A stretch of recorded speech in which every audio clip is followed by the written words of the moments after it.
હસમુખભાઈ પટેલ સાહેબને લગભગ 12 વર્ષ પહેલા સુરતમાં આઈજી હતા ત્યારે પેરેન્ટિંગ ફોર પીસ કન્વેન્શન કર્યું હતું અને ત્યારે હું એમને ત્યાં એ કન્વેન્શનમાં ગયો હતો અને ત્યારથી એમનો પરિચય થયો અને એક કડક પોલીસ અધિકારીની હૃદયની કોમળતા, તેમની બાળકો અને યુવાનો માટેની ચિંતા નિસ્બત અંગેથી ખૂબ જ પ્રભાવિત થયો કે આવા અધિકારી એટલે એમની સંવેદના કયા કક્ષાની છે. અને સુરતના બધા ડોક્ટરોને, સાયકેટ્રિસ્ટ છે, સાયકોલોજીસ્ટ છે, કાઉન્સેલરને બધાને ભેગા કરીને ગુજરાતભરમાંથી ભાવનગરથી પહેલા તો જ્યાં પણ જાય ને ત્યાં કામ કરે. એમનું ઓફિશિયલ કામ ભલે કોઈ પણ હોય, સતત એમના હૃદય બાળકો અને યુવાનોનું ઘડતર ને આ સતત આ ચિંતા એ વ્યક્તિ કરે.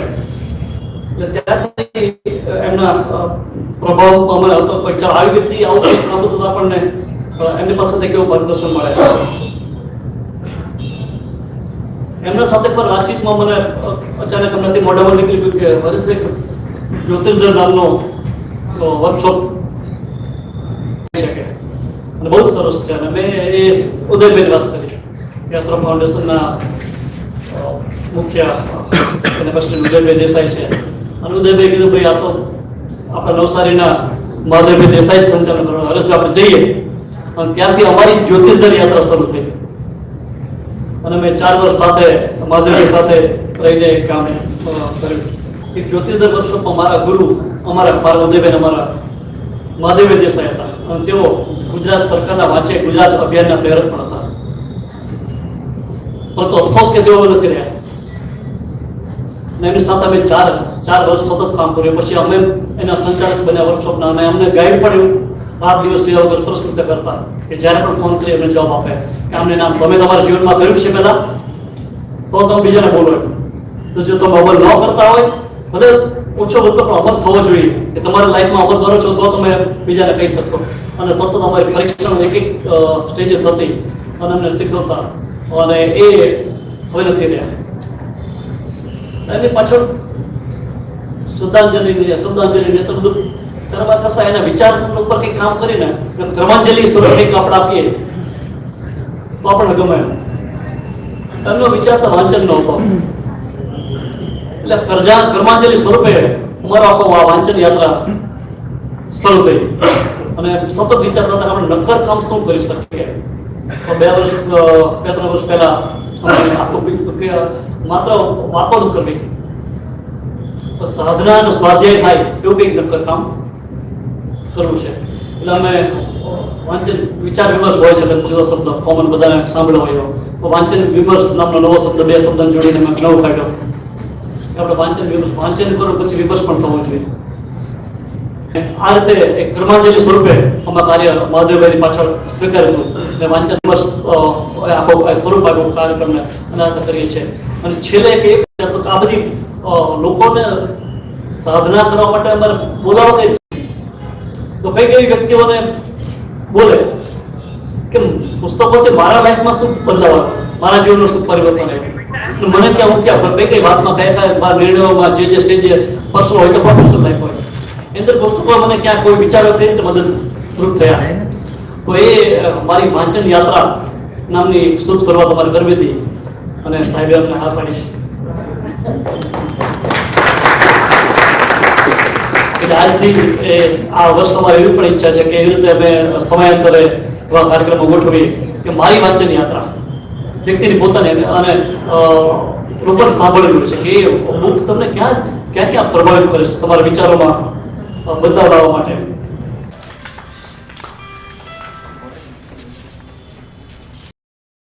આપણે જેમને સંભાળવા આતુર છીએ એવા સાહેબ શ્રી હસમુખભાઈને હું વિનંતી કરીશ.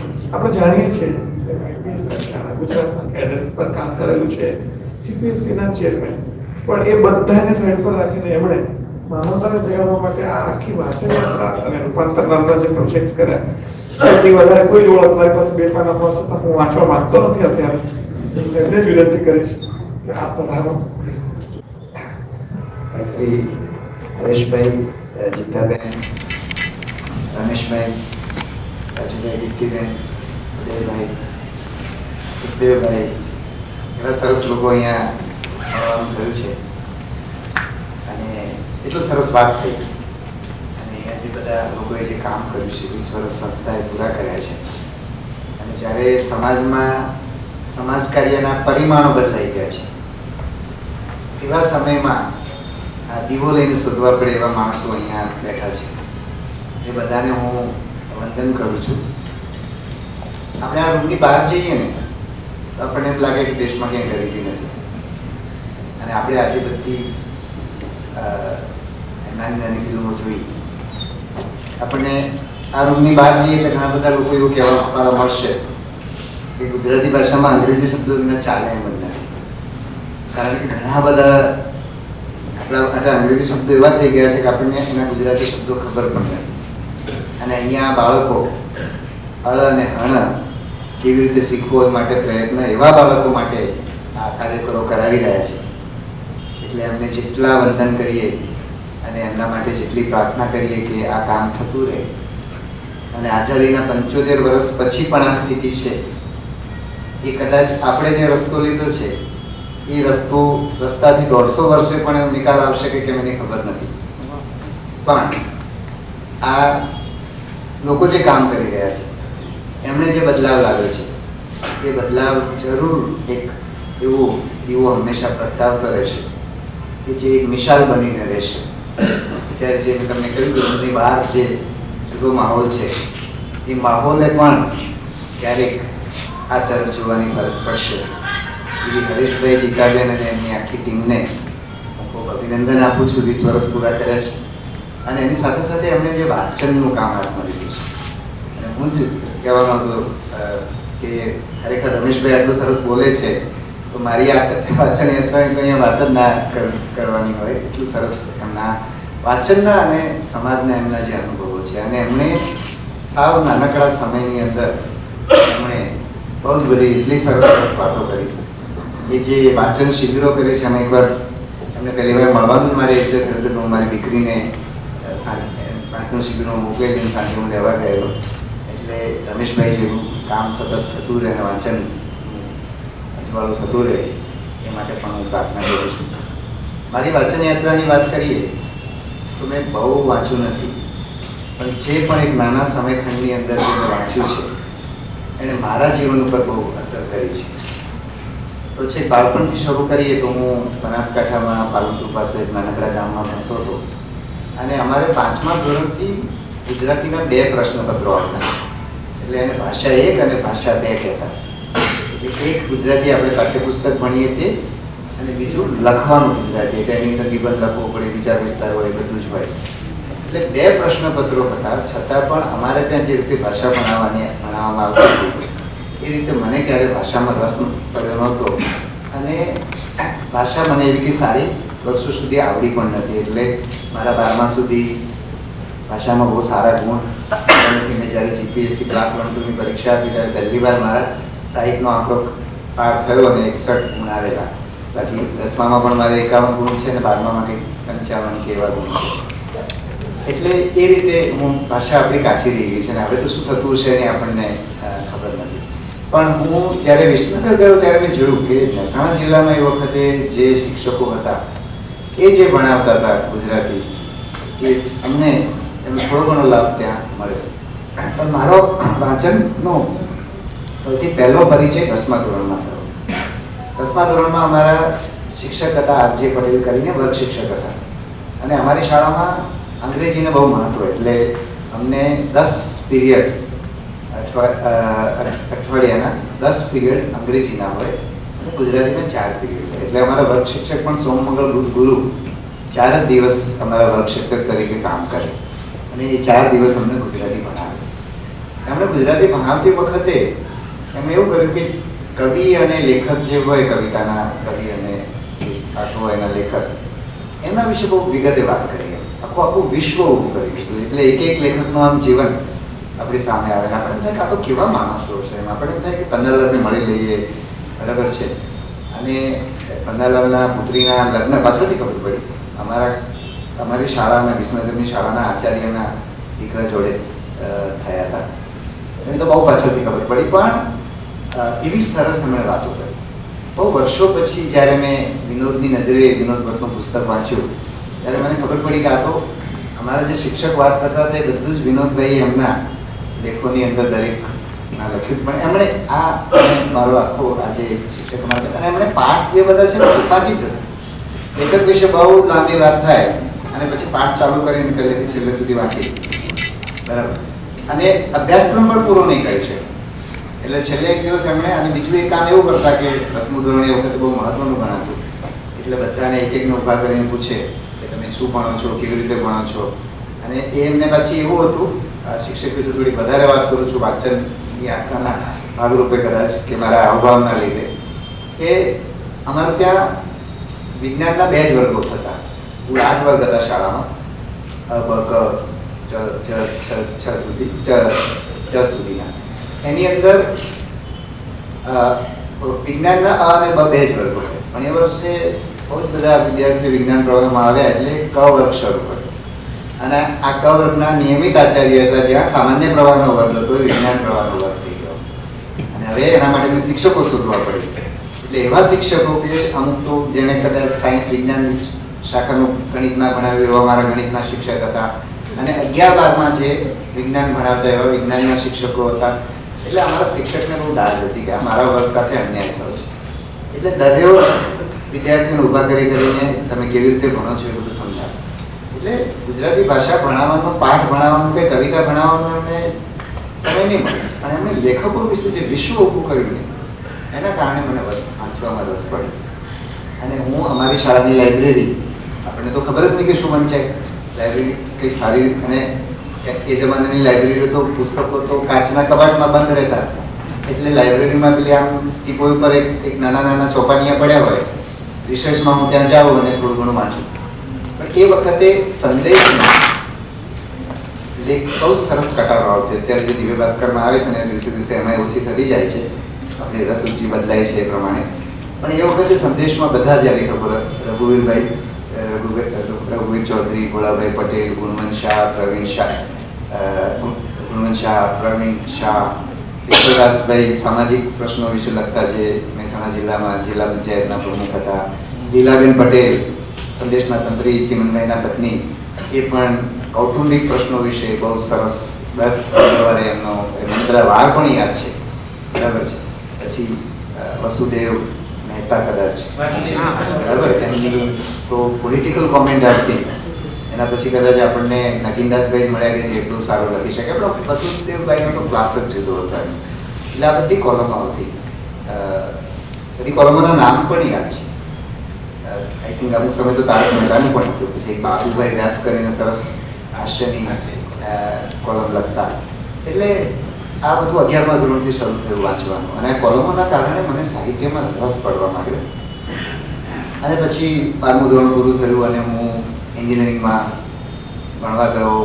ત્યાં અમારે વડોદરામાં હોસ્ટેલો મળતી નહોતી, એટલે વિદ્યાર્થીઓની મતલબ શાળાના છાત્રાલયમાં મારે રહેવાનું થયું. પછી હું હોસ્ટેલમાં ગયો. અને એન્જિનિયરિંગમાં કેવું હોય કે વિદ્યાર્થીઓ, અમારે તો વર્ષની 6 પરીક્ષાઓ આપવાની હોય. 2 પ્રિલિમ, 1 મેઇન્સ, 1 સેમિસ્ટરમાં, અને બીજા સત્રની અંદર. એટલે 6 પરીક્ષાઓ આપવાની થાય. એટલે બધું આમ. અને વિદ્યાર્થીઓનું જીવન કેવું કે રાત્રે બહુ જ મતલબ 10 વાગે વાંચવાનું શરૂ કરે, 1:30-2 વાગ્યા સુધી વાંચે. સવારે બહુ જ મોડા ઉઠીને ચા પીવા જાય, આવીને પછી જમીને કોલેજે જાય. બધું આમ બહુ ખટમાળ્યું જીવન લાગતું. મતલબ મજા જરાય નહોતી આવતી. એમાં પહેલાં કદાચ આ બધા કોલમો વાંચવાના કારણે મને એક લાઇબ્રેરી જવાની રસ પડ્યો. અને હું વડોદરાની જે કેન્દ્રવર્તી પુસ્તકાલય છે, જેમાં જ્યાં સુધી મેં સાંભળ્યું છે ત્યાં સુધી વિનોબા પણ એમાં વાંચ્યું છે, આંબેડકરે પણ એમાં વાંચ્યું છે, એવા પુસ્તકાલયમાં ગયો. અને આપણને આશ્ચર્ય થાય કે આવા મોટા માણસોએ આ પુસ્તકાલયમાં વાંચ્યું હશે. બહુ જ ખરાબ સ્થિતિ એ પુસ્તકાલયની હતી. અત્યારે તો પુસ્તકાલયો જોઈને આપણને બહુ ખુશી થાય કે તમે જાઓ અને તમને જે પુસ્તક જોઈતું હોય તમને તરત જ તમે કોમ્પ્યુટરમાં જઈને જુઓ તો તમને પુસ્તક મળી જાય. પુસ્તકાલયની અંદર પુસ્તકો બહુ સરસ રીતે ગોઠવાયેલા હોય, શોધવામાં જરાય તકલીફ ના પડે એવા સરસ પુસ્તકાલય કમસે કમ મેં સુરત અને ગાંધીનગરમાં જોયા છે.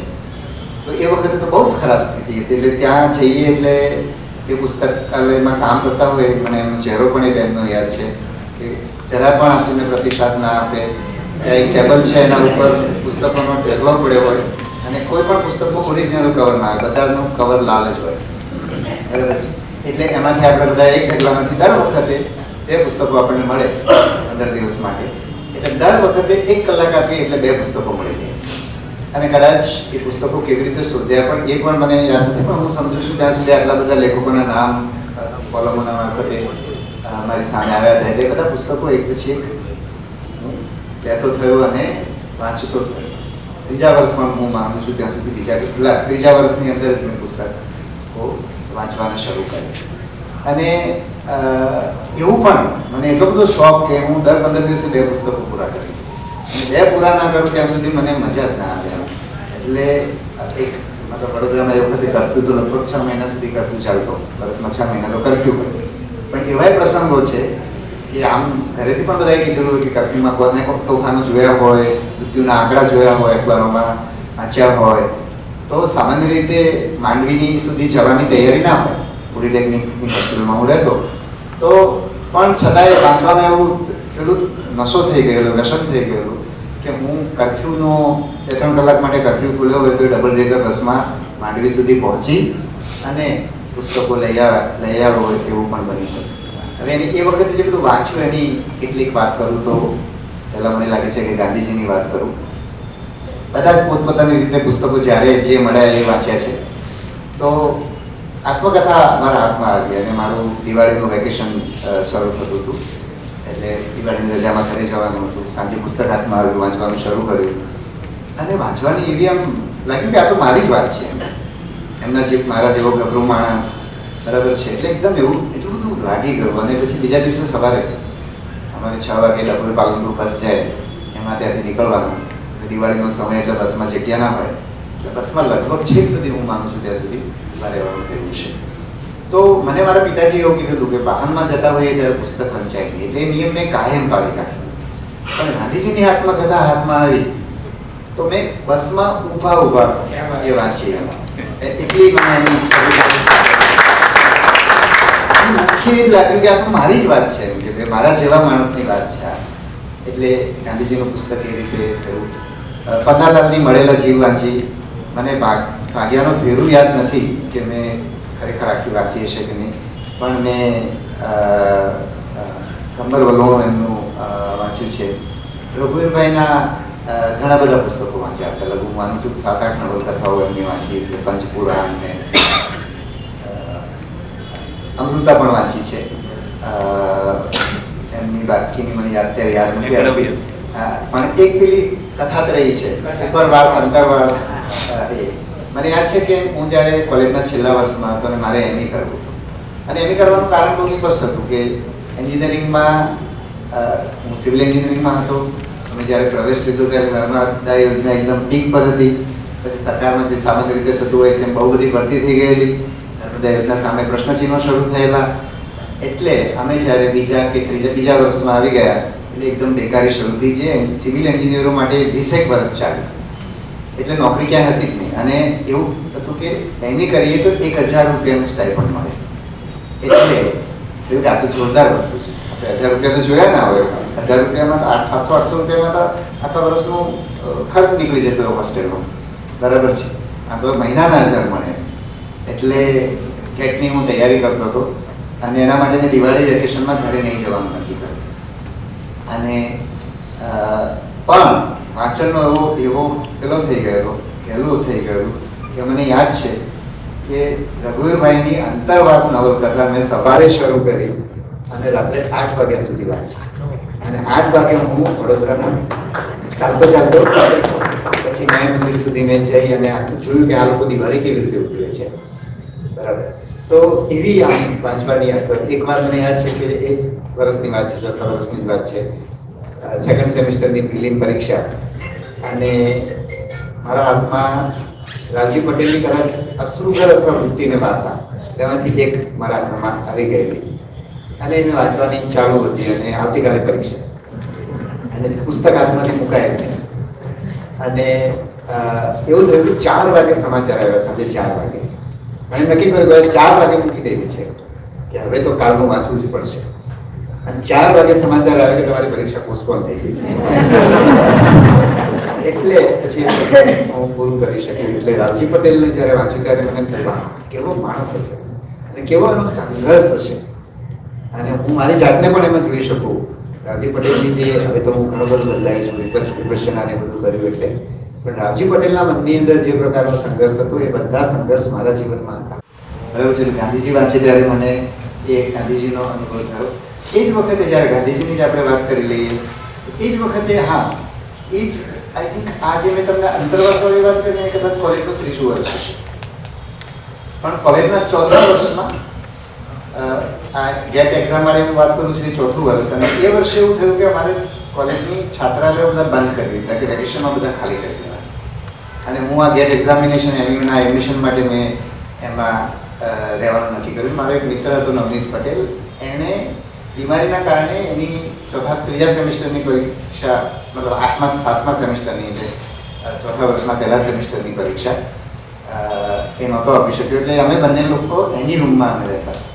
અને અમારા જે ગૃહપતિ છે અમને આવીને, અને એ હોસ્ટેલ એટલે MM હોલ, જેના ઉપરના માળે ચંચી મહેતા રહેતા. બરાબર છે, એ હોસ્ટેલ. બરાબર. એટલે અને ચંચી મહેતા ત્યારે ત્યાં હતા, હયાત હતા, ત્યારની આ વાત છે. બરાબર. એટલે અમે ક્યારે મળી નથી શક્યા. અને બહુ ઈચ્છા બહુ થતી. અને એ મારો મિત્ર કહેતો કે કોઈને મળતા નથી એમ. એમના પેલી ગઠરિયાવાળી 2-3 મેં ત્યારે વાંચેલી. તો એવું થયું કે વોર્ડન અમને આવીને રોજ ધમકાવે.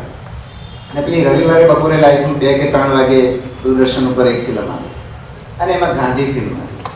અને અમે લોકો ફિલ્મ જોઈને અંગ્રેજીમાં કદાચ જોઈએ છે, હું માનું ત્યારે તો હિન્દીમાં ડબ પણ નહીં થયું કદાચ. તો એમને એવી જબરજસ્ત અસર થઈ ગઈ. એમ નક્કી થયું કે હવે તો ગૃહપતિ આવે આપણી પાસે, વોર્ડન આવે તો હું તો આપણે અહીંયા ઉપવાસ જ કરશું. બરાબર. એમને કહી દઈશું કે અમે એમને જો જવાનો આગ્રહ કરશો તો અમે ઉપવાસ કરશું. અને એ પછી વોર્ડન આવ્યા પણ.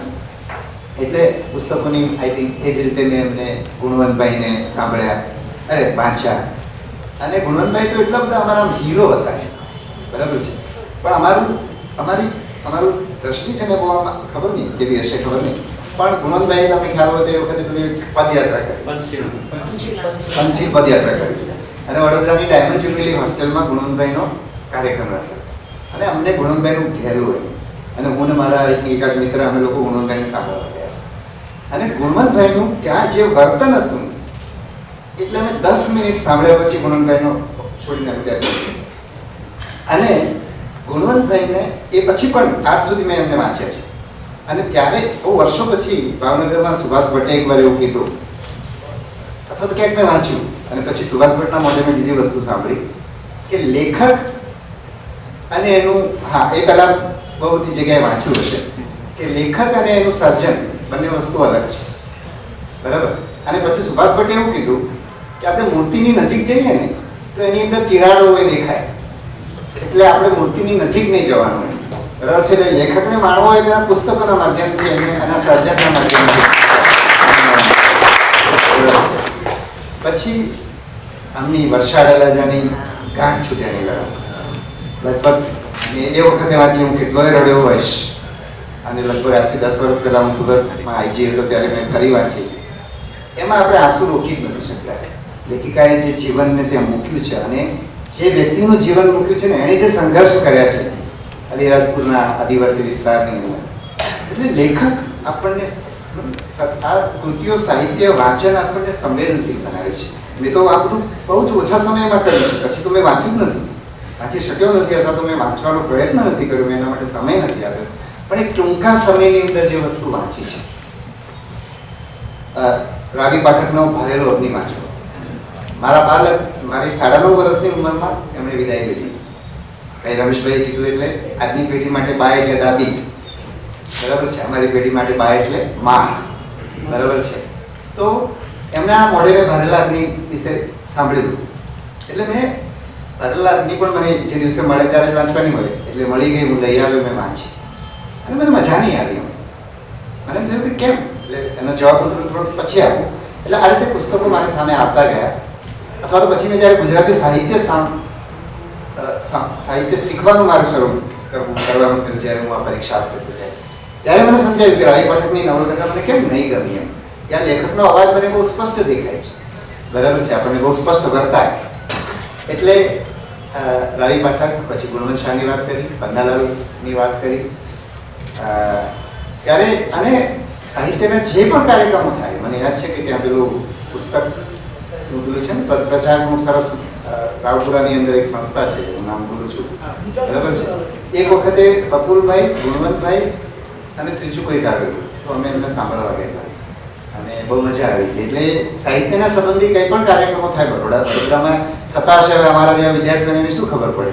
પણ પછી એનો લાભ છેલ્લે જ્યારે હું 2003માં હું સુરત હતો, તો સુરતમાં નાનુભાઈ નાયક એ બહુ સરસ કાર્યક્રમો કરતા અને ત્યાં મને બહુ બધા લોકોને, સાહિત્યકારોને સાંભળવાનો અવસર મળ્યો. માય ડિયર જયુ, પછી ચંદ્રકાંત બક્ષી, અને બક્ષીને તો બહુ જ વાંચ્યા એટલે એમની ઘણી બધી 5-7 નવલકથાઓ વાંચી, એમની પેરાલિસિસ વાંચી, ત્યારે પેરાલિસિસ વાંચી અને પછી જ્યારે આપણે સાહિત્ય તરીકે પેરાલિસિસ ભણ્યો નથી હું, પણ ગુજરાતી સાહિત્ય ભણીએ ત્યારે ખબર પડે કે પેરાલિસિસ કયા પ્રકારની નવલકથા કહેવાય. એમાં આઈ થિંક એક આકાશે કહી હતી, પ્રિય નિકી એમની નવલકથા, એમની વાર્તાઓ બહુ ઓછી વાર્તાઓ મેં વાંચી છે.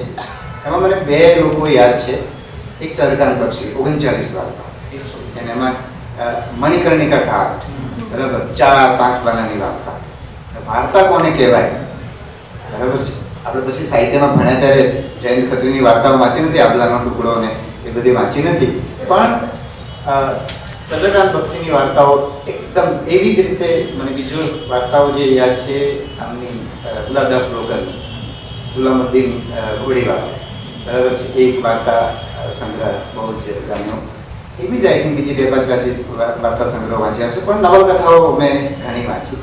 એટલે આપણે ત્યાં કેવું છે કે ભાઈ કંઈક સારું વાંચવું પડે એમ, અને સારું એટલે કે જેની અંદર બહુ બધું પ્રેરક હોય ને એવું બધું વાંચવું આપણા બાળકોને કહીએ છીએ. મેં એવું પ્રેરક કશું જ નથી વાંચ્યું. મને સર્જકે એમની નવલકથાની અંદર પાત્રોનો જે સંઘર્ષ છે, અથવા એમની સારી અને નબળી બાબતો જે આપણે પાત્રોની અંદર જોઈ છે, એણે મારા જીવનને ઘડ્યું છે. કારણ કે આ વાંચન યાત્રાની વાત છે, એટલા માટે હું થોડું યાદ કરીને એવું રાખ્યું હતું કે મારે બહુ તૈયારી કરી નથી જવું, એટલા માટે મને યાદ આવશે એમ જ હું કહીશ. તો યાદ આવે એમ હું હા, વાડીલાલ ડગલીના 2 પુસ્તકો, શિયાળાની સવારનો તડકો અને બીજું એક આનું પુસ્તક છે, શું કહેવાય, વ્યક્તિચિત્રોનું પુસ્તક છે, બંને પુસ્તકો.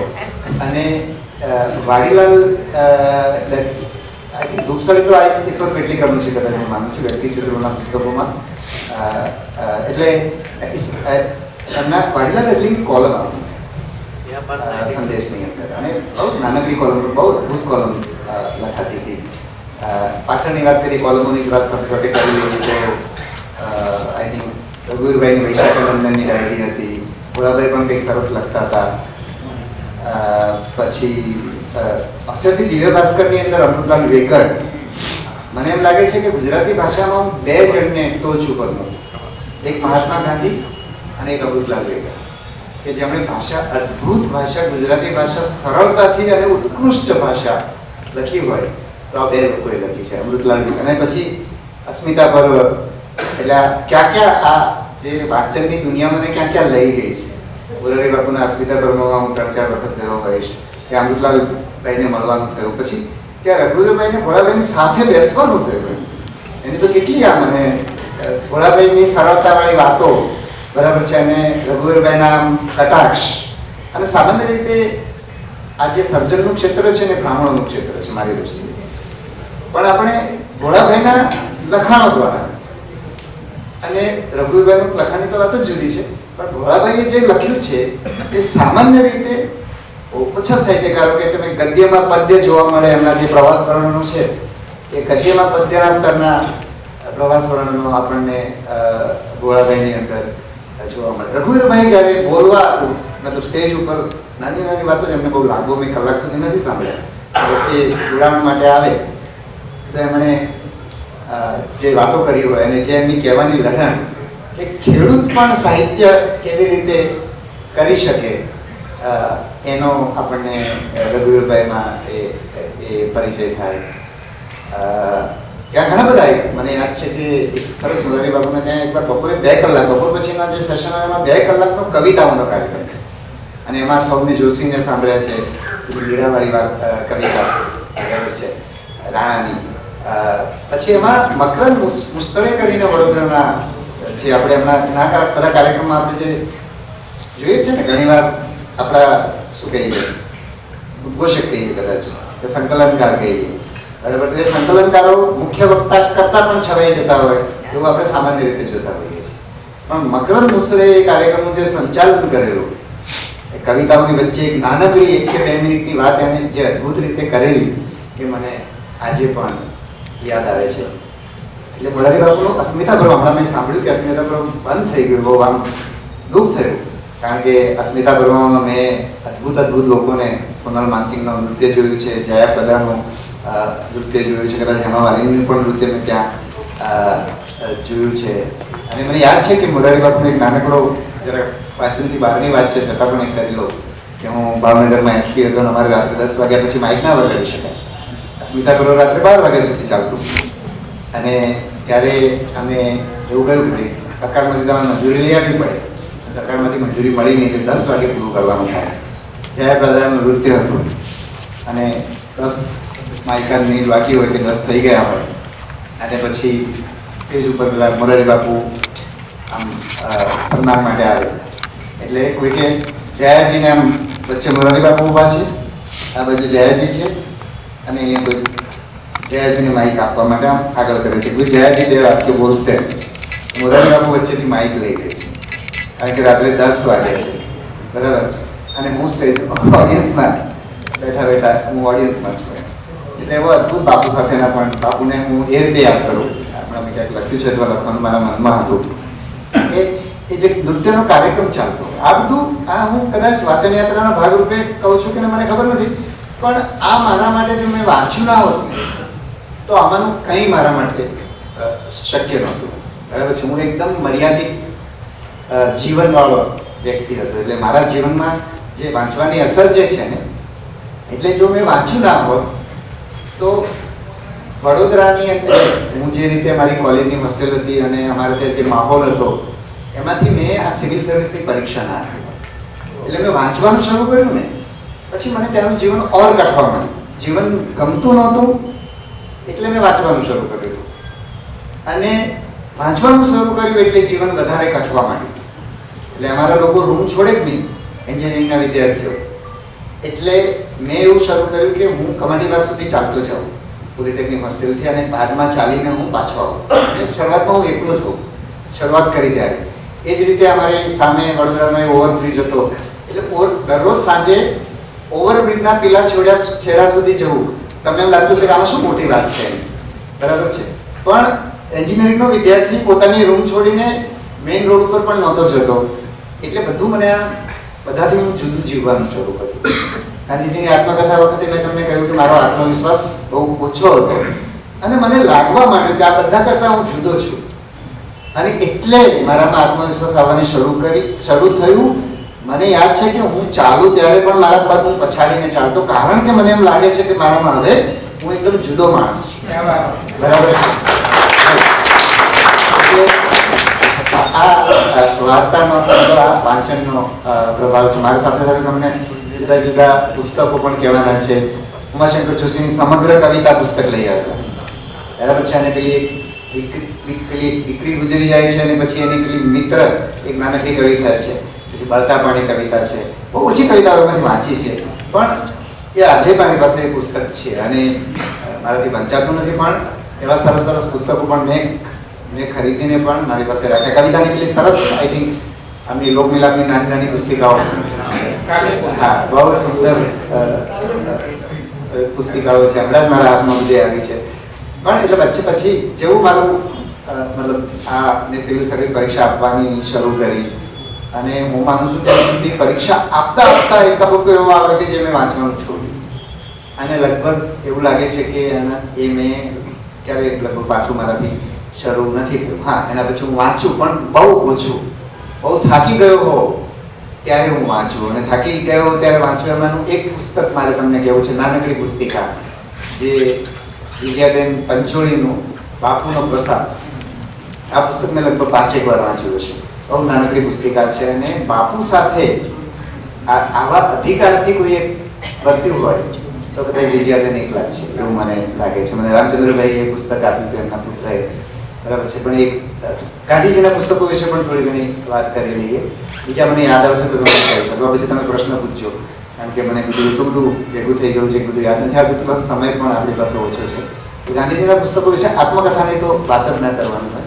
આત્મકથા વાંચી તો છે મેં 1 કે 2 વાર, પણ મેં આત્મકથા સાંભળી બહુ વાર છે.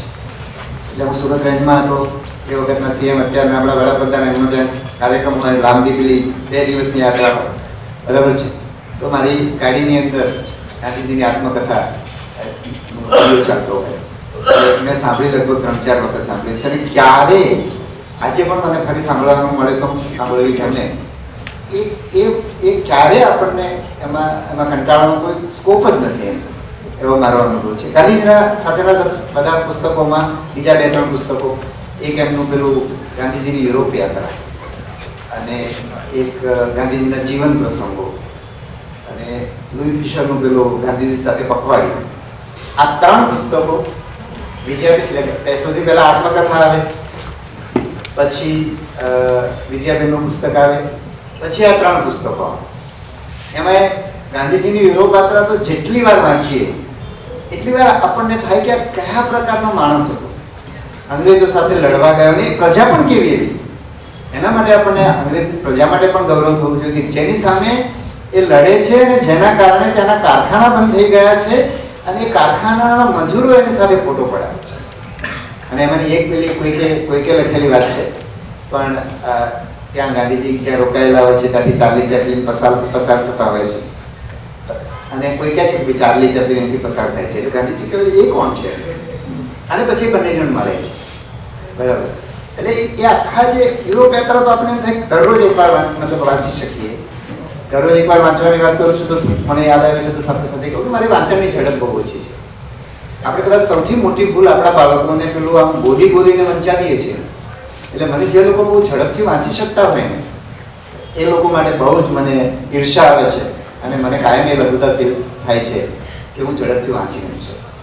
એટલે મારી ઝડપ બહુ જ ઓછી હતી, 100-125 શબ્દો પર મિનિટ, એટલે અત્યંત ઓછી કહેવાય. જે મારા હમણાં છેલ્લા 25-30 વર્ષથી હું આ ભણીને આઈપીએસમાં જોડાયો ત્યારથી મને એમ છે કે મારી સ્પીડ વધારવી છે, પણ હમણાં છેલ્લા 3-1 વર્ષથી મેં મારી સ્પીડ 3-4 ગણી કરી છે, એ પણ બહુ જ ઓછી છે. એટલે આપણા બાળકોને ઝડપથી વાંચવાનું જો આપણે શીખવીએ, મારી માટે સૌથી મોટી મર્યાદા એ છે કે મારી વાંચવાની ઝડપ ઓછી છે. તો અત્યારે છેલ્લા કેટલાય વર્ષોથી હું જે કંઈ વાંચું છું એ મને લાગે છે કે ગાંધીજી વિશે વાંચું છું, અને એ સિવાય લગભગ મને બહુ વાંચવાનું અપવાદરૂપ આપણે મેં ત્યારે સ્વામી આનંદની પેલી ધરતીની આરતી, અને એમાં પેલું મોંજી રુદર, બરાબર છે. તમે અનાવિલ કોમ્યુનિટીમાંથી હવે કેટલા બધા લોકોને પૂછશો તો 90% લોકોને મોંજી રુદર કોણ હતા એ ખબર નથી.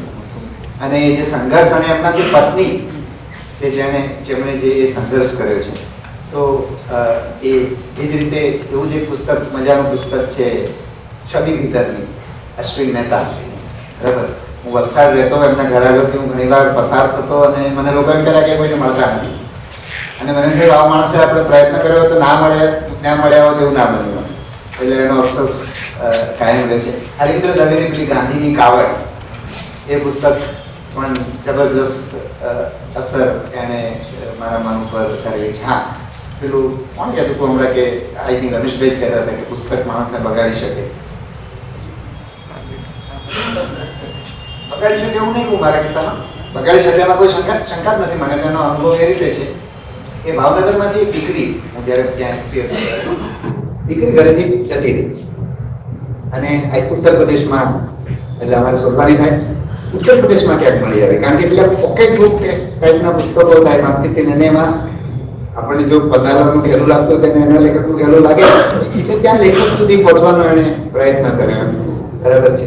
એટલે દિનકરભાઈના પુસ્તકો લગભગ મારે એવું થાય કે ફેબ્રુઆરી માર્ચમાં ખબર નહીં કોઇન્સિડન્સ કહીએ કે જે પણ કહીએ, ફેબ્રુઆરી માર્ચમાં એ પુસ્તકો વાંચવાના થાય. પછી મને ખબર નહીં શું અસર થતી હતી, એ પણ મને ખબર નથી.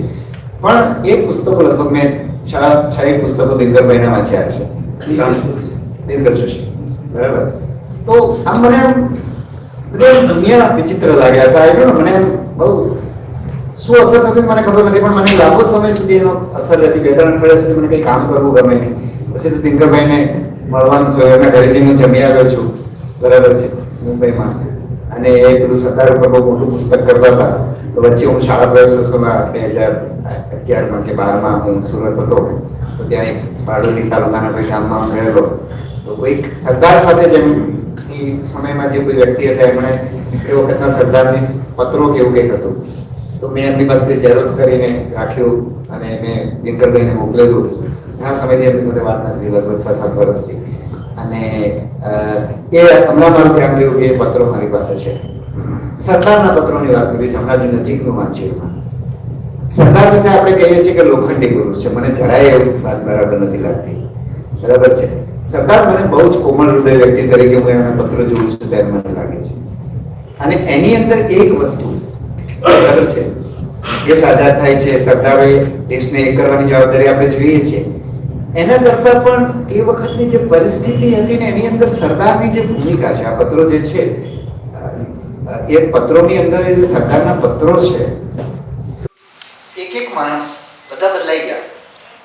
આઝાદી આવી એટલે જે લોકો આઝાદી માટે લડતા હતા એવા કોંગ્રેસના કાર્યકરોની બધી વિચિત્રતાઓ ઉભરીને સામે આવે છે. અને પછી સરદાર ક્યારેક એમ કહે છે કે સાકું નથી રહ્યા, તમને કે કોણે? ત્યારે આપણને થાય કે આ માણસ કેવો હશે એમાં. એટલે બધું એને એમને એક માણસને હેન્ડલ કરે છે, એક માણસની કાળજી રાખે છે. ગાંધીજીના પત્રો આપણે જોઈએ છીએ તો ગાંધીજીએ એ બધી વસ્તુઓ લખી છે, પણ સરદારમાં તમે પત્રો જુઓ, તમે આટલા દેશના નાયબ વડાપ્રધાન અથવા તો ગૃહપ્રધાન, દેશી રાજ્યોના મંત્રી, જેણે બધા રાજ્યોને એક કર્યા છે અને દેશમાં હજુ કોમી દાવાનો પૂરો નહોતો થયો, ગાંધીજીની હત્યા પછી જ પૂરો થયો છે, બરાબર છે. એ માણસ એક પત્રનો જવાબ આપે છે, એક માણસની કાળજી રાખે છે, જેને જરૂર પડે એને ઠપકો આપે છે, નિર્ભીક રીતે જે સાચું કહેવું પડે એ કહે છે. અને કહે છે ત્યારે એક બાપની જેમ કહે છે, બરાબર છે. એ બાપ પણ નહીં, હું તો એમ કહું છું દાદાની જેમ કહે છે, બરાબર છે. એમાં મને સરદાર એક આપણે જે પોલાદી વ્યક્તિ કહીએ છીએ એવું મને નથી દેખાતું. મને એકદમ કોમળ હૃદય વ્યક્તિ મને એમાં જોવા મળે છે. હૈદરાબાદની જે આખી પોલીસ એક્શન થાય છે અને પછી આપણે હૈદરાબાદ આપણા દેશમાં એનું વિલીનીકરણ થાય છે અને કનૈયાલાલ મુનશી એમને પત્ર લખે છે. અને નામ નથી નહેરુની અંદર, પણ કનૈયાલાલ મુનશી ફરિયાદ કરે છે, હું સમજુ છું ત્યાં સુધી નહેરુ વિશે, કે એ વસ્તુ એપ્રિશિએટ નથી થઈ એમ કે મેં જે કામ ત્યાં કર્યું અને જબરદસ્ત કામ કર્યું છે. કદાચ કનૈયા આપણે હૈદરાબાદના વિલીનીકરણમાં હું એક પત્રના આધારે જ કહું છું, એનો ઇતિહાસ નથી વાંચ્યો, પણ હૈદરાબાદના વિલીનીકરણમાં આપણે જેમ સરદારને જેટલું મહત્વ આપીએ છીએ એટલું જ મહત્વ મુનશીને આપવું પડે, કારણ કે એમણે એના રાજાની સાથે સંબંધ પણ રાખ્યા છે અને એને દબાવ્યો પણ છે, બરાબર. એટલા માટે આપણે જે ફાઇનલ સમાધાન સુધી વધારે લઈ રહ્યા સિવાય આપણે એમાં પહોંચી શક્યા એવું મને એ પત્ર પરથી લાગે છે. સરદાર એમ કહે છે કે કોઈ તમને તમારા કામની કદર ના કરે તો તમારે ચિંતા કરવાની જરૂર નથી. એમ એ 2-3 પાનાનો પત્ર છે, બરાબર છે. અને એક ઝીણી ઝીણી વસ્તુની ગુજરાતના એમ કહે કે આપણને તેમ થાય કે આવડા મોટા માણસને આટલો જ્યારે રોકાયેલો હોય ત્યારે કોઈ માણસ પત્ર શું કામ લખતો હશે, બરાબર છે. તો એ એટલા માટે લખતા હશે કે બધા એટલા નજીક હશે એમની સાથે અને સરદાર એમને દરેક પત્રનો જવાબ આપે છે, બરાબર છે. એક અદ્ભુત મને એમ લાગે છે કે સરદારને સમજવા માટે એમના જે પત્રો છે, રાજમોહન ગાંધીવાળું બધું ચરિત્ર પણ મેં લગભગ હું માનું છું કે અડધા સુધી આખું વાંચ્યું છે. પેલું ઉર્વિશ કોઠારીનું સરદાર વાળું જે પુસ્તક છે એ પુસ્તક પણ મને બહુ ગમે છે વાંચવાનું. વાંચન યાત્રામાં મને લાગે છે કે પ્રશ્નો લઈએ એટલે મને પછી કંઈ યાદ આવશે તો અમને પ્રશ્નોત્તરી આપણે રાખવાની છે. સમય પણ સારો એવો થયો છે. હા, મારે ચંદ્રકાંત બક્ષીનું કહેવું હતું. એમને હું જ્યારે મળ્યો આમ આપણે તો બક્ષી તો બહુ વિચિત્ર માણસ હશે, બરાબર છે. ક્યાંક એવું ગુણવંતભાઈના ત્યાં વાંચ્યું હતું એટલે આમ થાય કે બક્ષી ગુણવંતભાઈના મિત્ર હોય અથવા નજીક હોય એવું લાગે. એમ ખરેખર બક્ષી કોઈની નજીક હોય એવું મારા મનમાં સવાલ આવે, એમ આશ્ચર્ય થાય. અને બક્ષીને હું ત્યારે સુરત મળ્યો અને મેં એમ કીધું હું પાલનપુરનો છું. અને એટલા હેતથી અથવા તો એટલી વોર્મ આપણે જેને કહીએ ને હૂંફથી, એટલા આનંદથી અમે મારી સાથે વાત કરી છે. એવું જ મારે વિનોદ ભટ્ટ વિશે કહેવું છે. સામાન્ય રીતે અમદાવાદના માણસો બહુ પ્રેમ કરે એવું મેં બહુ જોયું નથી, બરાબર છે. વિનોદ ભટ્ટમાં એ વોર્મ હતી. મેં એમને 2-3 કાર્યક્રમોમાં જ્યારે પણ મળ્યા છે, અને એટલે કદાચ અમદાવાદના પૂર્ણના માણસોમાં હશે, મૂળ અમદાવાદીમાં કદાચ, બરાબર છે. એટલે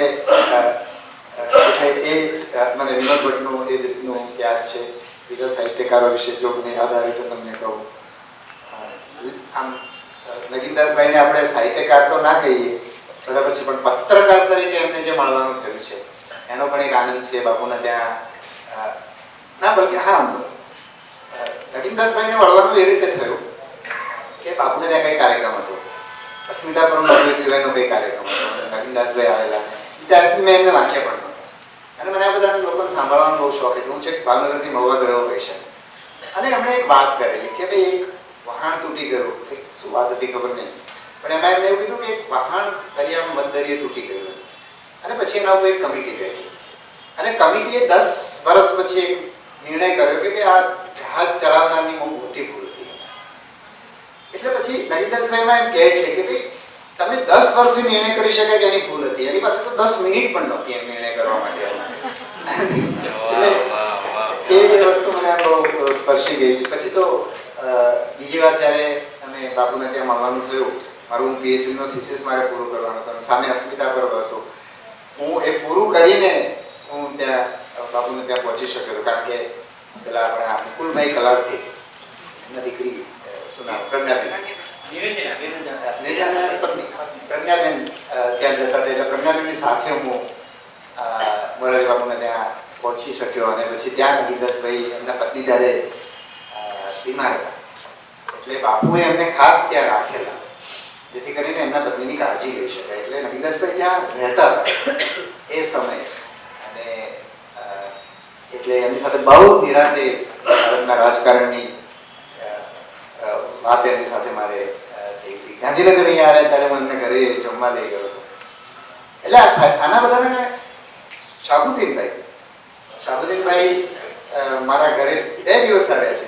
અને એટલે ભાવનગરમાં એમના મિત્ર મનુભાઈ વ્યાસ બંને સાથે ભણતા હતા. એમના ત્યાં એમનું સાંજનો કાર્યક્રમ, એટલે ઘરની અંદર બેસીને શાહબુદ્દીનભાઈને સાંભળ્યા હોય, અને હું સાંજે મારા ઘરે એમને જમવા લઈ જતો. એ શાહબુદ્દીનભાઈનો કાર્યક્રમ 15 મિનિટમાં મેં બંધ કરાવ્યો છે માઇકના કારણે, અને છતાં એમની જોડે એવા જ સંબંધો.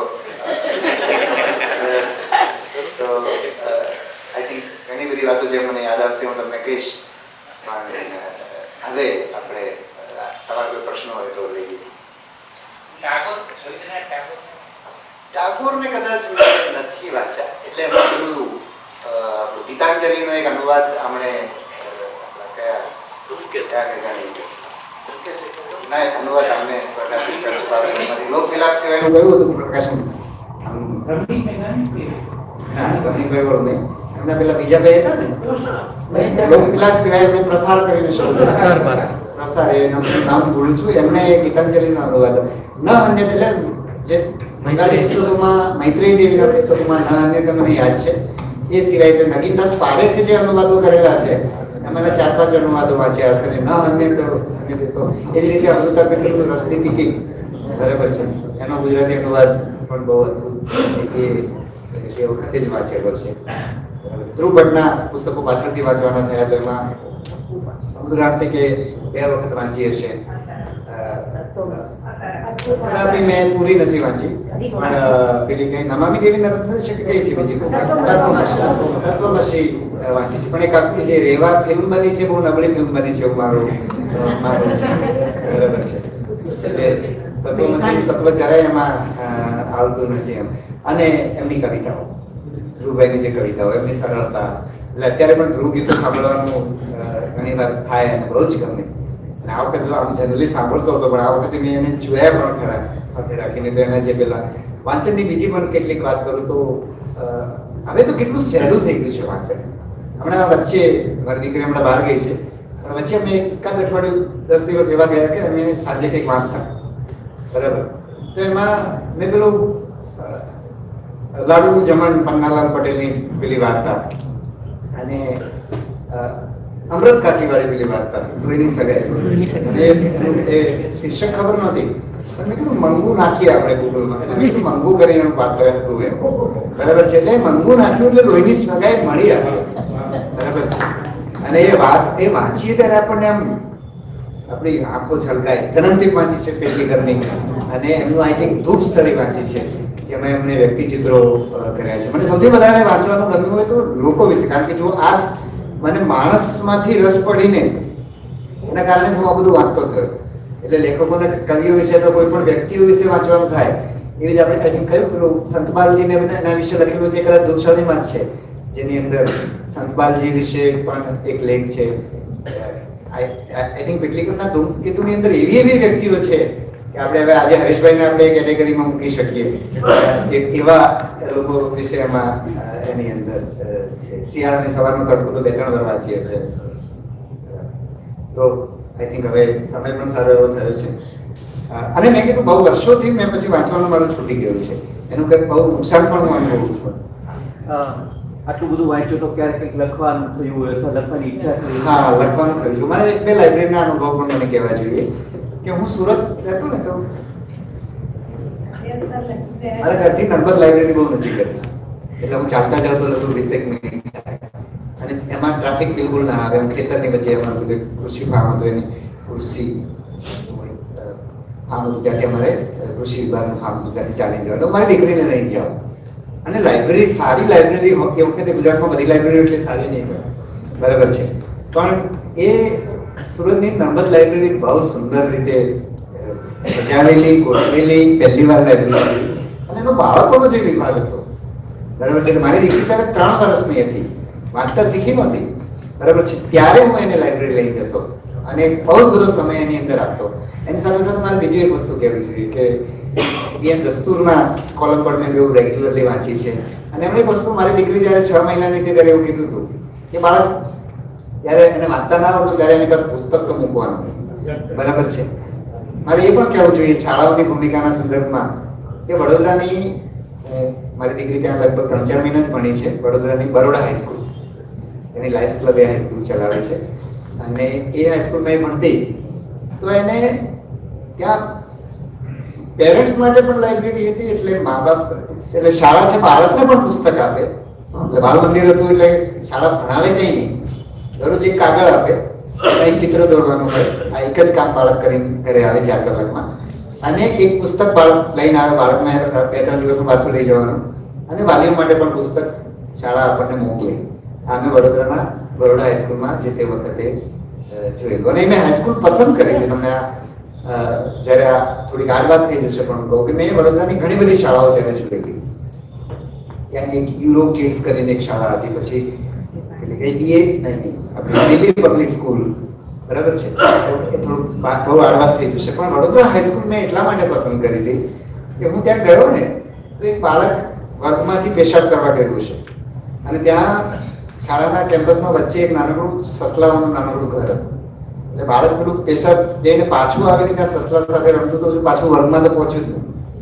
અને મેં વર્ગ શિક્ષક પાસે, શાળા શિક્ષિકા બેન પાસે શાળા કેવી છે એના વિશે સમજવાનો પ્રયત્ન કરતો હતો, તો આખા બધા છોકરાઓ પેલા બેન મારી સાથે વાત કરે, આખો વર્ગ તોફાન કરે, અને મને એ વસ્તુ ગમી ગયેલી.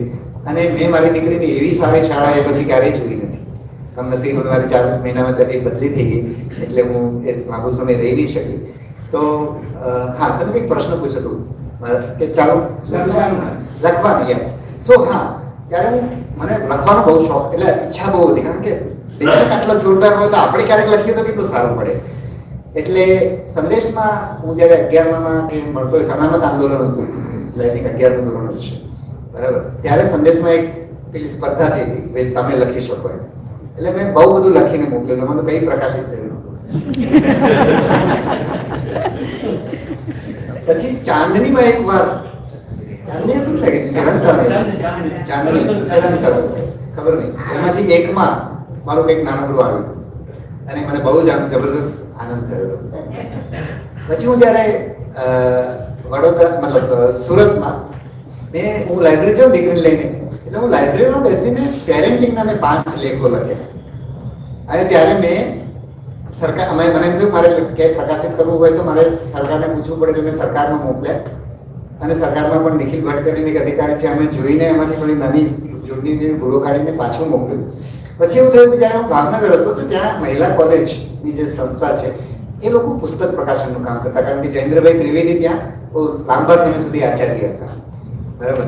એટલે એમણે મને પુસ્તક લખવા માટેનું આમંત્રણ આપ્યું. મારા બહુ મિત્ર તો મારા કરતા ઉંમરમાં મોટા મારા ગુરુ જેવા સુરેશભાઈ બુચ, એમણે એમના અહીંયા અમે એએમએમાં 2-3 કાર્યક્રમો કર્યા છે, લિટરેચર સોસાયટી ઓફ ઇન્ડિયાના અમદાવાદ ચેપ્ટર થકી, કારણ કે શરૂ પણ એમણે કર્યું. એમની પાસે હું બહુ બધું શીખ્યો છું.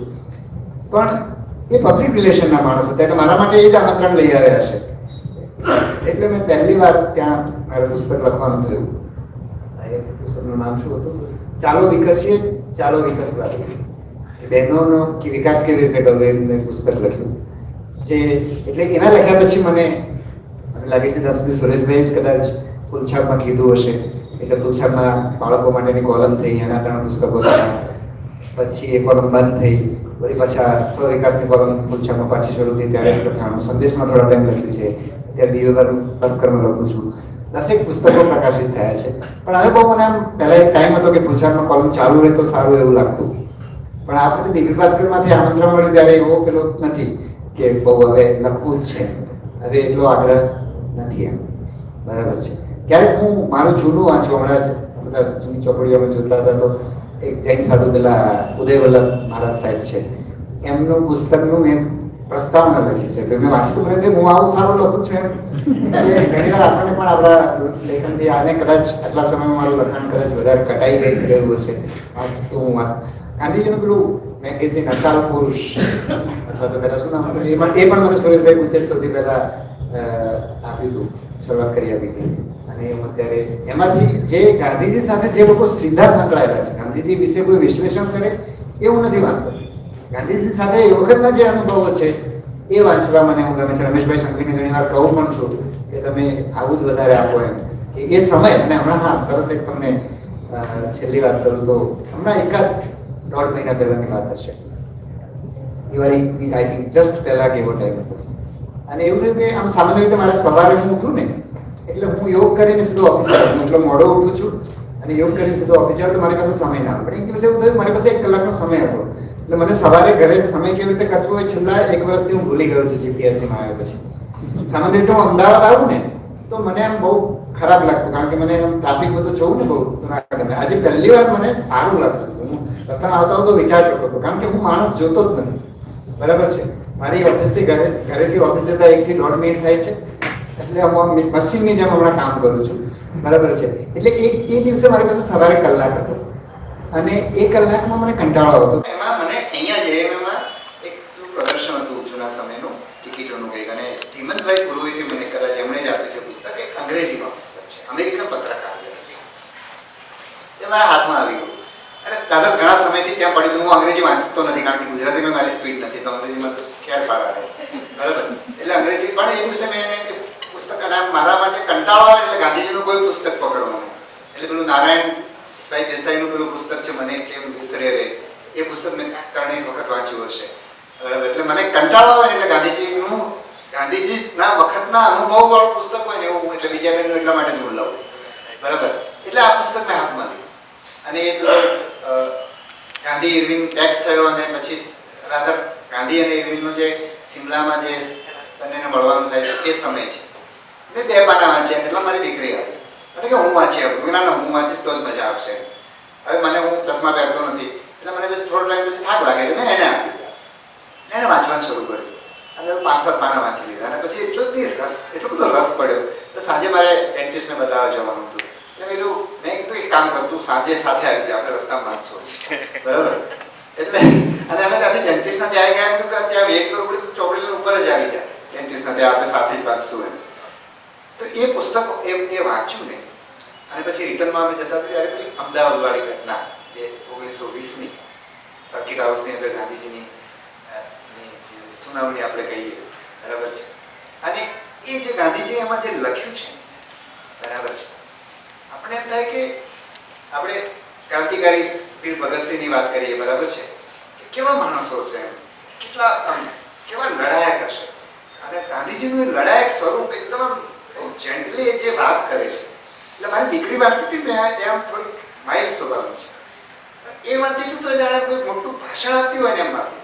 એ જે સ્ટેટમેન્ટ ગાંધીજી આપ્યું છે એ સ્ટેટમેન્ટ આપણે બધા વાંચવું છે કે આ માણસમાં શું તાકાત હતી. અને પછી એ જે જજમેન્ટ આપ્યું છે, બરાબર છે, જજમેન્ટ આપીને એ જજ એવું કહે છે કે જો ઉપલી કોર્ટ, આપણે હવે જજમેન્ટની દલીલો પર જોઈએ કે ગાંધીજીના સામે એની જે દલીલો છે, એનો જે નિર્ણય છે એ કેટલો ફિક્કો છે એમ કરવા માટે કર્યો છે, અને લોજિકલી કર્યો છે, લીગલી પણ બરાબર કર્યો છે. પછી એ કહે છે કે જો ઉપલી કોર્ટ આ સજા ઓછી કરશે તો મને રાજી થશે. આજે દેશમાં એક માણસ મળશે વહીવટી તંત્રમાં, હું તો વહીવટી તંત્રમાં નથી કહેતો, નાગરિક પણ નહીં મળે કે જેના માટે હિંમત હોય, બરાબર છે.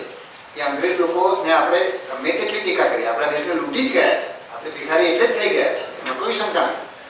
પણ છતાં એ માણસોનું હીર તો જુઓ, એનો એક કર્મચારી, એનો એક જજ આવું કહી શકતો હતો કે ઉપલી કોર્ટ, જે માણસે એની ચાર્જ જ એ છે કે આ માણસે બગાવત કરી છે, ગાંધીજી એમ કહે છે કે મેં કરી છે કારણ કે હું એને ધર્મ સમજુ છું, બરાબર છે, એવું કહે છે. અને એવા કેસનું જે જજમેન્ટ આપે છે એમ કહે છે કે જો ઉપલી કોર્ટ ઓછું કરશે તો હું રાજી થઈશ. આટલી હિંમત આપણા દેશમાં લોકો પાસે બચી છે, એ સવાલ છે. અને પુસ્તકો આપણને આ પરિચય કરાવે છે. એની અંદર તમે જુઓ એ સમય, આપણને એ સમય તમે જોઈએ તો આમ થાય કે એ અમેરિકન પત્રકાર લખે છે કે ગાંધીજી આવે છે. સમય તો જુઓ કે ગાંધીજી દિલ્હીથી ગુજરાત અમદાવાદ આવી રહ્યા છે, સંચારના સાધનો નથી, દરેક સ્ટેશન ઉપર લોકો રાત્રે ફાનસ લઈને ગાંધીજીને જોવા જાય છે, બરાબર. અને પાલનપુરમાં ફાનસ લઈને જનારા લોકોના કારણે ટ્રેનને આગ લાગે છે અને આગ બુઝાવવામાં આવે છે. આપણો અમેરિકન પત્રકાર લખે છે, બરાબર છે. અને પાલનપુરના નવાબ ગાંધીજી સાથે બેસીને અમદાવાદ આવે છે કે આગળ કેવી રીતે વાટાઘાટો કરવી એની વાત કરવા. અને અમદાવાદ સ્ટેશન ઉપર લાખથી વધારે માણસો ભેગા થયા છે ગાંધીજીને જોવા માટે. અને પેલો એટલે એમને કહેવામાં આવે છે આગળના સ્ટેશનમાં કે તમે અહીંયા ઉતરી જાઓ કારણ કે ત્યાંથી તમને લઈ જવા શક્ય નથી. એટલે હું મારી દીકરીને કહું છું કે ખરેખર ગાંધીજી આપણે આટલા બધા લોકોને હેરાન કરવા એના કરતાં ઉતરી જવું જોઈએ. તો મને એમ કહે છે કે પેલા લોકો રાહ જોતા હતા એનું શું, એમ કે ગાંધીજીને જોવા માટે. અને પછી ગાંધીજી એ સ્ટેશન પરથી મહા મુશ્કેલીએ કેટલાક લોકોને ઈજા થાય છે અને પછી ત્યાં સાબરમતી આશ્રમ લઈ આવવામાં આવે છે. પછી આવનારા 3-4 દિવસ સુધી રોજ આવી એક સભા થાય છે અને બધી સભામાં આ જ હાલ હોય છે, બરાબર. એટલે એ સમય શું હતો એનો આપણને જ્યારે આ બધું વાંચીએ ને ત્યારે આપણને પરિચય થાય. આપણને મેં ક્યારે આ તો અનુભવ કર્યો જ નહોતો કે આવું કહેલું હશે લોકોનું. લાખ માણસ અમદાવાદમાં આવીને ઊભું હોય એક માણસને મળવા માટે, બરાબર છે. એટલે કયા પ્રકારનો દેશ હશે, બરાબર છે. આજે આપણે એ સંવેદના ટકી છે આપણી, બરાબર છે. અને એ ટકાવવું હોય તો પુસ્તકો વાંચવા પડશે, બરાબર છે.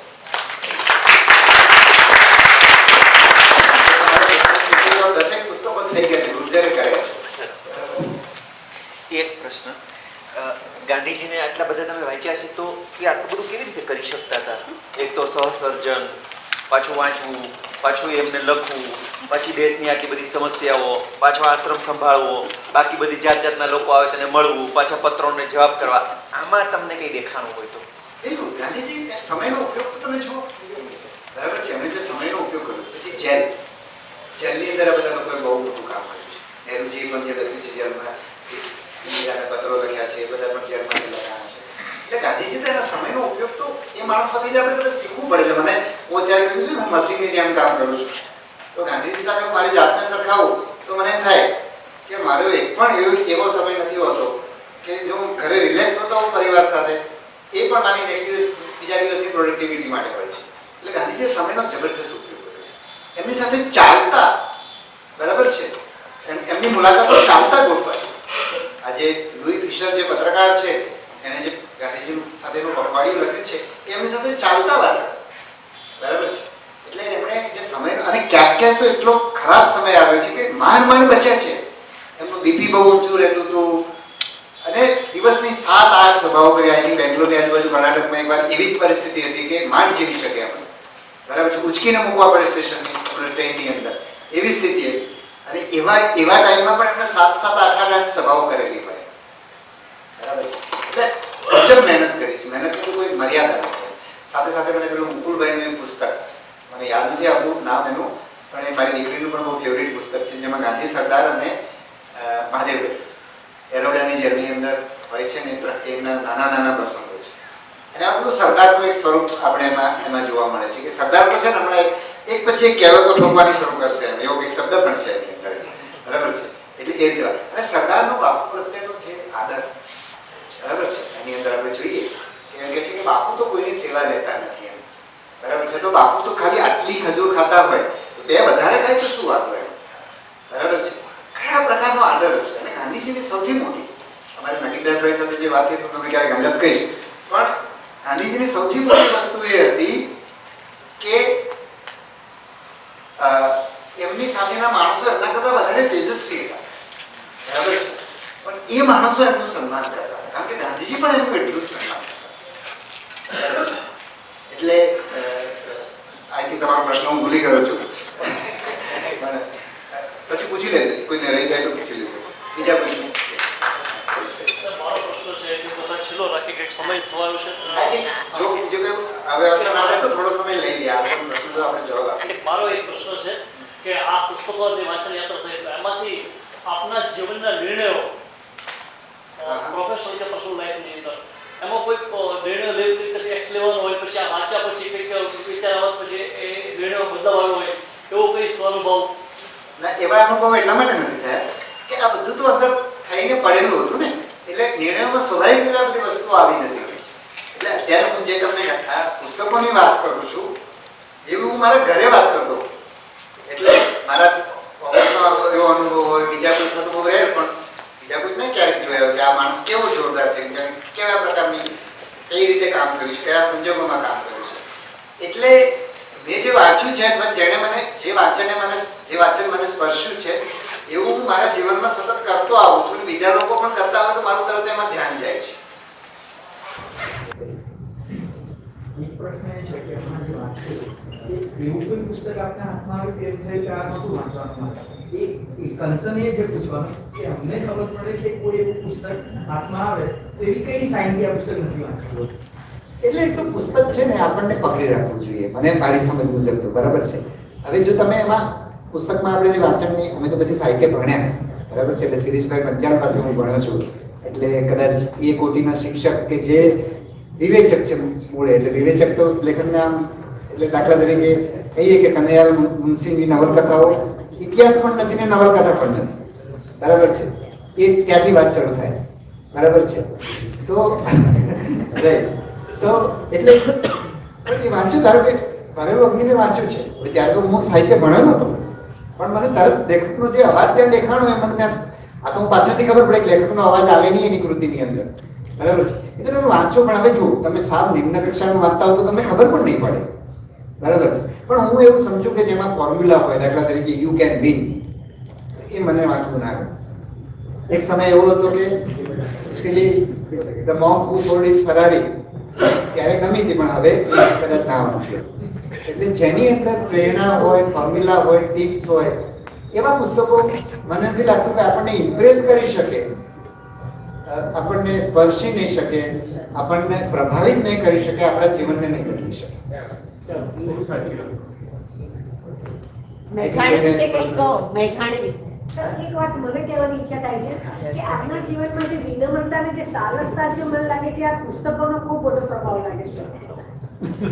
એ કદાચ એવું નહીં હોય, કદાચ મને નથી ખ્યાલ, પુસ્તકોની કદાચ એમાં અસર નહીં હોય, કદાચ મારો સ્વભાવ જ એ પ્રકારનો છે, બરાબર છે. એટલે એનો કદાચ પુસ્તકોનો એમાં યોગદાન નથી, હું સમજુ છું ત્યાં સુધી, કારણ કે મારો કુદરતી રીતે સ્વભાવ છે. આપણે બધા આપણા ચીન લઈને આવ્યા હોઈએ, બસ આ એક વસ્તુ બીજી પણ કે એમાં કદાચ મારા ઘરનો પણ એમ છે કે મારા પિતાની અંદર એમણે મને જીવનની અંદર એકાદ ઘટનાને વાત કરતા એમણે ક્યારે મારી સાથે કડકાઈ નથી કર્યો, બરાબર. એમનો એક આગ્રહ તો કાયમ એવો રહેતો કે કોઈની સાથે વિવેક ના ચૂકવો જોઈએ, એનો આગ્રહ હંમેશા એમનો રહે. બીજું જે તમે પેલું કહો છો ને, એ સંવેદનશીલતા છે. હવે એ સંવેદનશીલતા મારા જીનમાં આવેલી છે, બરાબર છે, જે મને બહુ પજવતી હતી, એટલે હું વિપશ્યના કરું છું. એટલે હવે હું જ્યારે સંવેદનશીલ હોઉં, મને કંઈક કોઈક મારી સાથે વર્તન કરે, મને જો ન ગમે એવું વર્તન મારાથી થાય નહીં બીજા સાથે. એટલે એ અમારા જેવા જે માણસો છે ને, આ બહુ આ તો વિપસના ના મળે એવું તો શું થાય એ પ્રશ્ન છે, બરાબર છે. તો અમારા જેવા માણસો છે ને કુદરતી એવું લઈને આવ્યા હોય, લડત છે, સંવેદના છે, એ લેવલની લઈને આવ્યા હોય કે એના રિએક્શનો પણ બહુ પુષ્કળ હોય, બરાબર. અને પછી લોકોને અન્યાય ના થાય એ જોવાની પછી જવાબદારી હોય, એટલે તો સારું થયું તો બહુ ટાઈમે વિપસના મળી ગઈ, બરાબર. ઓકે, બીજા કોઈ મેમ્બરનો સર તમને ક્યારે વીર સાવરકરજીને વાંચવાનું થયું છે કે મને નથી થયું, બરાબર છે. That is one part. અને એના સંદર્ભમાં મારે આઈ ડોન્ટ નો મને બીજું કંઈ યાદ હતું મને અત્યારે યાદ નથી, પણ નથી મને વાંચવાનું થયું નથી. અને કારણ કે મને આ બધા મળ્યા ત્યારે પછી મેં વાંચવાનું મારું બંધ થઈ ગયું છે, મેં કીધું ને, એટલે કદાચ એ કારણ સાંભળ્યું. પછી આ બાજુ કોઈ માં હતું સર, તમે જે મુનશી કમા મુનશી અને દર્શકની વાત કરી તો એ બંને તમે જે વાંચ્યું હોય બંને સર્જકોને, તો તમને એમાંથી કઈ વધારે સર્જકો? દર્શક મેં મુનશીને વાંચ્યા જ નથી, બરાબર છે. રાઈટ, કદાચ મુનશી મારા હાથમાં આવ્યા હશે, કદાચ મને યાદ નથી આવતું, પણ કદાચ આટલી બધી ચોપડીઓ મેં જોઈ મુનશી આવ્યા હશે, પણ મેં વાંચ્યાનું યાદ નથી મુનશી. મારે તો ગુજરાતમાં નાથ ભણવાની આવતી હતી, એ મેં નથી વાંચી, બરાબર છે. અને હા, પણ કેવું કે મુનશી માટે મારે તમે સાહિત્યમાં થોડોક રસ લો છો, તમને ગમશે એવી, એટલીસ્ટ અહીંયા વિદ્યાર્થી ટાઈપના લોકો પણ છે, એમને પણ થોડુંક કામ લાગે એવી વાત કરું. મુનશીમાં અમારે ગુજરાતી સાહિત્યમાં 60 માર્ક્સનો પ્રશ્ન પૂછાતો, 300 માર્ક્સનો મારો પેપર. અને અમે પહેલા 2 વર્ષ લખ્યું નહીં, કારણ કે મુનશી વિશે મજાની વસ્તુ કે મુનશી વિશે તમને વિવેચન પણ ના મળે. એટલે અમે ગુજરાતીમાં મારા 16 પુસ્તકો ભણવાના હતા, એટલે અમે પુસ્તકો તો નહોતા વાંચ્યા એ વખતે પરીક્ષાથી, પણ અમે બધા વિવેચનો વાંચતા હતા. ધારો પૂર્વાલંબ ભણતા હોઈએ, આપણે પૂર્વાલંબની પ્રસ્તાવના વાંચીએ, બરાબર છે. તો મુનશી વિશેનો અમારો છે, મારા એક મિત્ર, અમે બંને સાથે પરીક્ષા આપતા, એટલે મેં એવું કીધું કે આમાં આપણે કંઈ વાંચવાની જરૂર જ નથી, બરાબર છે. આ 60 માર્ક્સનો આ પ્રશ્ન આપણે ક્યારે આવતો નથી, એટલે આના બદલામાં આપણે બીજો લખવો પડે છે. એટલે કે આમાં કંઈ વાંચવાનું નથી. આ પ્રશ્ન જુદા જુદા સ્વરૂપે પૂછાય છે. આ પ્રશ્ન ખાલી એક જ છે કે મુનશીની નવલકથા નથી ઐતિહાસિક કે નથી એમાં ઇતિહાસ કે નથી નવલકથા, એ રંજન કથા છે, રોમાન્સ છે, બરાબર છે. એટલે એ અમારે લખવા પછી અમે લખતા થઈ ગયા પ્રશ્નનો જવાબ. ઓકે, સો દર્શક તો દીપ નિર્વાણ, બરાબર છે, જેમ તો પીરા છે, જાણી જાણી, કુરુક્ષેત્ર, કદાચ કુરુક્ષેત્ર મેં આખી વાંચી છે કે મને ક્યાંક ને ક્યાંક કુરુક્ષેત્ર મને બહુ મોડી મળી, પણ દીપ નિર્વાણ તો મેં વાંચી છે. સોક્રેટિસ હમણાં મેં વાંચવાનું શરૂ કર્યું. મારી એ જ હવે મારા માટે એ પ્રશ્ન છે કે મેં બધી જે નવલકથાઓ વાંચી, કદાચ હું હવે નહીં વાંચી શકું એવું મને લાગે છે. મારામાં એટલી બધી ઝડપ આવી ગઈ હશે કે એવું મને લાગે છે, બરાબર. મારા જીવનમાં એ ઝડપ આવી છે. એટલે આપણે તો સોક્રેટિસને વાંચી તો જેવી મજા મને ત્યારે આવી ગઈ અત્યારે નથી આવી. મેં મારી દીકરી એટલે એ વાંચતી તેનું સાંભળતું તો એને મજા આવતી હતી, મને એટલી બધી નહોતી આવતી, બરાબર. દર્શકનું તો ક્લાસ જ જુદો છે, બરાબર. દર્શકની વાત સ્પિરિચ્યુઅલ ને ફિલોસોફિકલ વાંચેલું? ના, હું આધ્યાત્મનો માણસ જ નથી, હું કર્મનો માણસ છું. એટલે હું આધ્યાત્મ કશું સાંભળી પણ નથી શકતો, કશું વાંચી પણ નથી શકતો. યસ, આ બાજુ બિરદાવવા માટે ઉભા રહે, તાલીઓ પાડી એમ. આઈ થિંક પૂરું, હવે બધાને કોઈ કંઈ બાકી નથી. બહુ જ મજા આવી. મને પોતાને એવું નહોતું કે હું આવું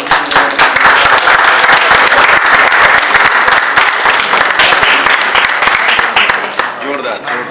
તમને કહ્યું ને કે મેં પુસ્તકો વાંચવાના કારણે પછી મને જીવન કટ્યું, એમાં મારે ક્લિયરલી કહેવાનું ફાઇનલી રહી ગયું, કારણ કે ખાસ યુવાન 2, 4, 5 છોકરાઓ છે, કે મેં સિવિલ સર્વિસ પરીક્ષા એટલા માટે જ આપી કારણ કે મને આ બધું મતલબ કટતું હતું, એમાંથી પછી હું આપી શક્યો. જો હું મારો જે બેઝિક નેચર હતો કે મારામાંથી પહેલી તો ના જ આવે, બરાબર છે, મારું કુદરતી હું અંતર્મુખી વ્યક્તિત્વ છું આજે પણ કારણ કે હવે હું દેખાતો નથી એટલા માટે કે મારે જે યોગદાન કરવું છે એમાં મારું પેલું અંતર્મુખી પણ તો ચાલશે જ નહીં. પણ એ મને જે આ પુસ્તકો વાંચવાના કારણે મને જીવન ચાલે એમ નહોતું, એટલે હું સિવિલ સર્વિસ સુધી પહોંચ્યો પરીક્ષા આપવા. એક મારી